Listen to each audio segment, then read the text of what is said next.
In this video we're going to be talking about ordering fractions, and by this I mean sorting fractions into a list starting with the smallest and finishing with the largest. There's 4 different strategies to do this, and often students only know 1 or 2 of them, and this kind of prevents them from solving the most challenging problems. So let's dive straight in.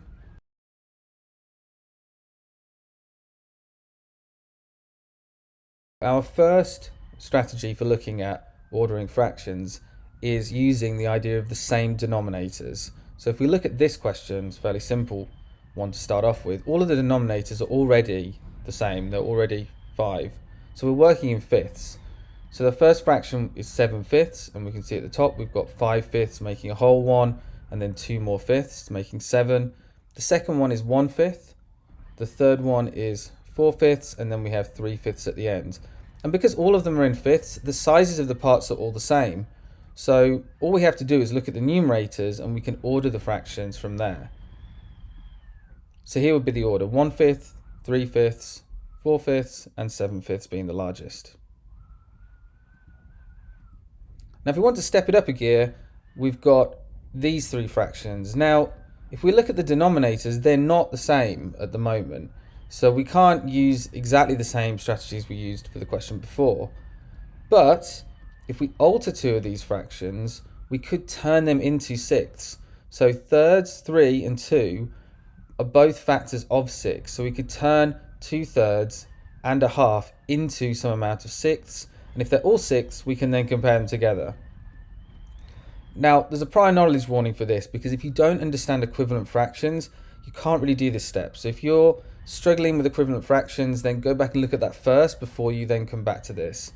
And by equivalent fractions, I mean that a half, if we multiply the numerator and denominator by the same number, in this case 2, but it could be another number, as long as it's the same number for numerator and denominator, we get another equivalent fraction. And that equivalent fraction, in this case 2/4 or 2/4, is the same value as the half, just written in a slightly different way.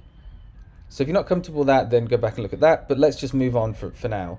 So we go back to our original question, and if we look at 2/3, if we multiply 3 by 2, we get 6, and that's what we want for our denominator. So we also have to do the same to the numerator, so we have to do 2 times 2, which is 4, and so 2/3 will be equivalent, will be the same value as 4/6. And so that's going to help us in terms of ordering them. So that's our first fraction kind of dealt with. Now let's look at a half. So in order for us to get the denominator of 6, we need to multiply this fraction by 3. So 2 times 3 is 6 on the bottom, and 1 times 3 is 3 on the top. So 1/2 is equivalent to 3/6. So we can use that fact to help us order these 3 fractions. And if we look at the fractions as they are in sixths, we have 4/6, 5/6, and 3/6. This makes it very easy to order, 3/6 being the smallest, then 4/6, then 5/6. And this is it with the original fractions. So a half, which was 3/6, 2/3, which was 4/6, and 5/6 is the largest. Let's try one more just to make sure we've understood this fully. Now these fractions, if we have a look at the denominators, 4, we can't get them to go into 10. The largest one is 10. 2 goes into 10, so does 5, but 4 doesn't. So we're going to have to think of another number for our common denominator. And so what we really need is a common multiple of those 4 numbers, preferably the lowest one to make our lives a bit easier, but it needs to be a common multiple. So if we have a little think, 20 would be the lowest common multiple of these numbers. If you look at the 4 times table, 4, 8, 12 doesn't work because of the 5. 16 doesn't work either. 20, that's the first one that is a multiple of all those 4 numbers. So can we convert all of our fractions into 20ths, and then we can compare them because they'll have the same denominator. So a quarter, in order to get 20ths, we have to do 4 times 5. So we do the same to the numerator, and we get 5 20ths. For a half, we have to multiply it by 10 to get 10 over 20. For 2/5, we have to multiply the 5 by 4. So we have to do the same to the top. 2 times 4 is 8, so we get 8 20ths is equivalent to 2/5. And lastly, 6/10, we have to double that fraction to get 12 20ths. So if we go back to our original question, underneath are written all of those fractions, but put into 20ths. And we can clearly see that obviously the only two we actually have to swap is the 12 20ths and the 10 20ths at the end. So the half and the 6 tenths need to be swapped around, and then they will be in size order from smallest to largest. So let's do that. And here we go, that's our answer.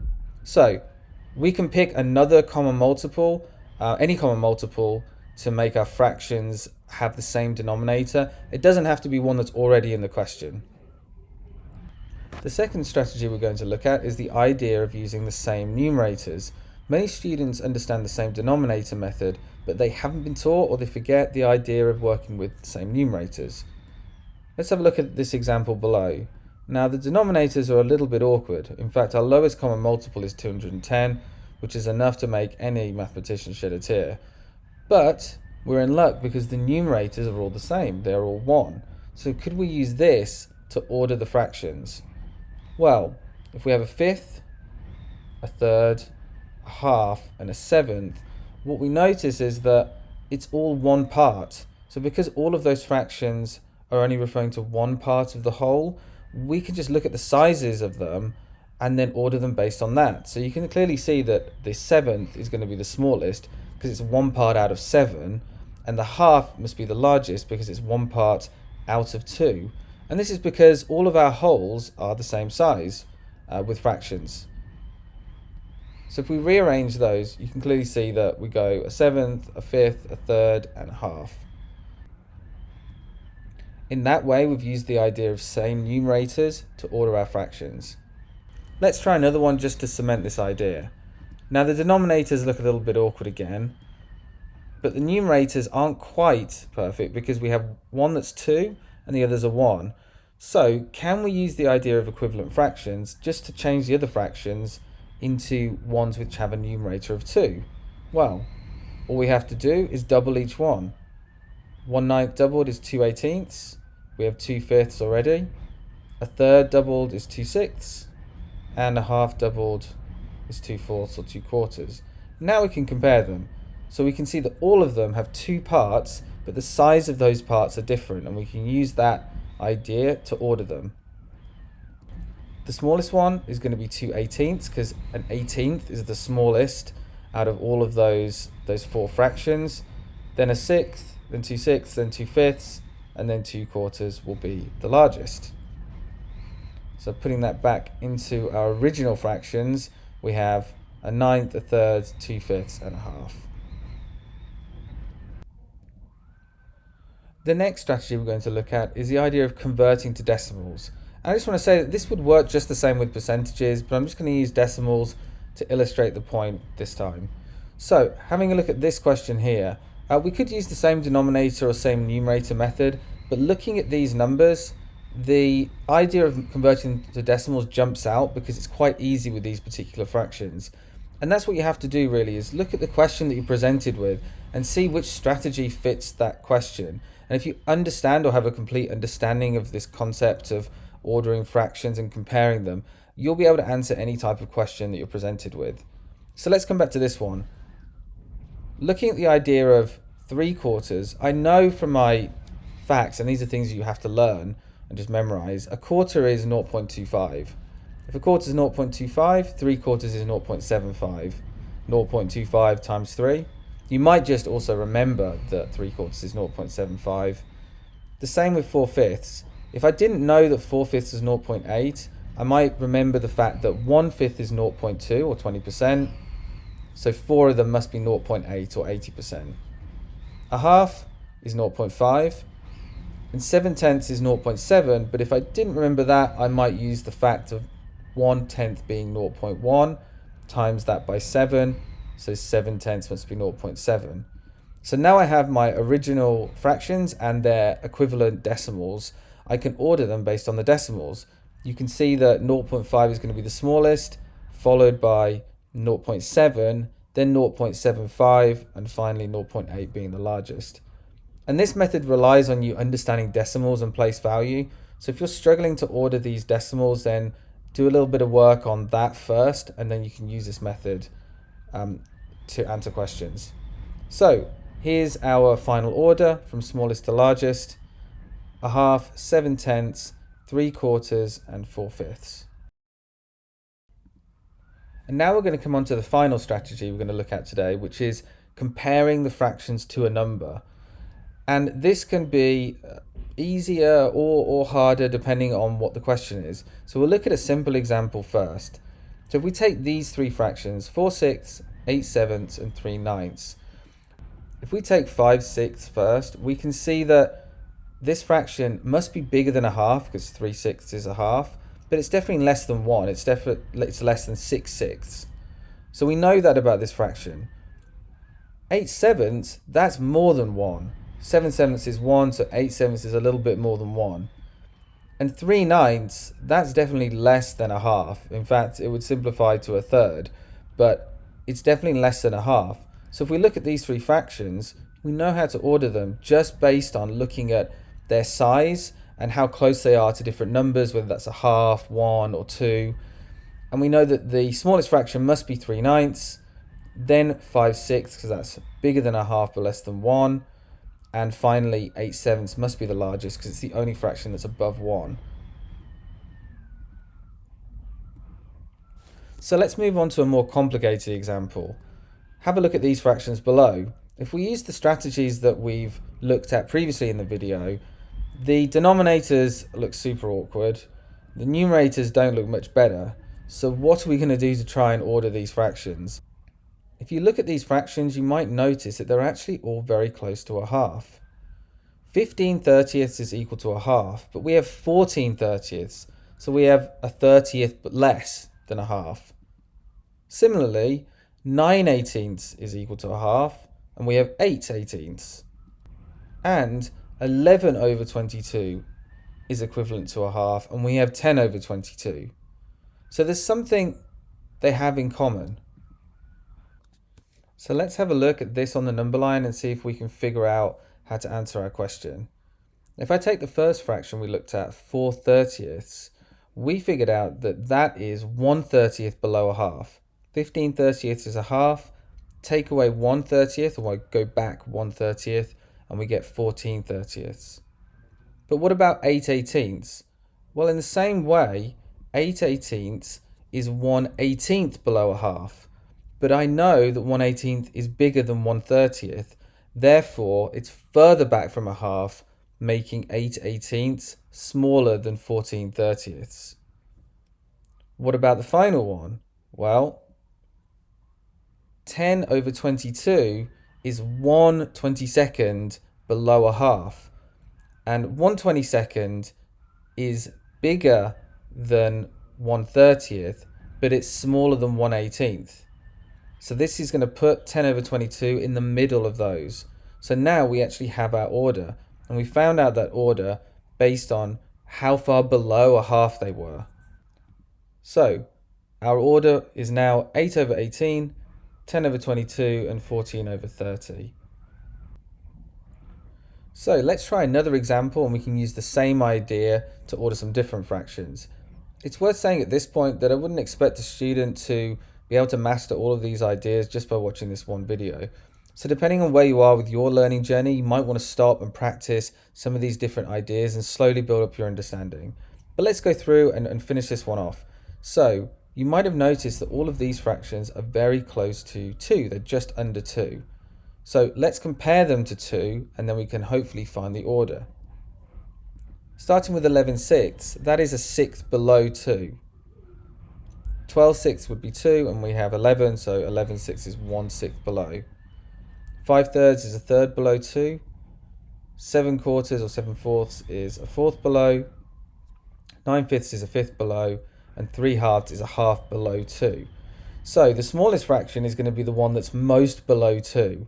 So the one that's most below is the 3/2, and then followed by the 5/3, the 7/4, the 9/5, and finally the 11/6. That's the smallest amount below 2, so it's the biggest fraction. And if we just remove those, we can reorder our fractions like this from smallest to largest.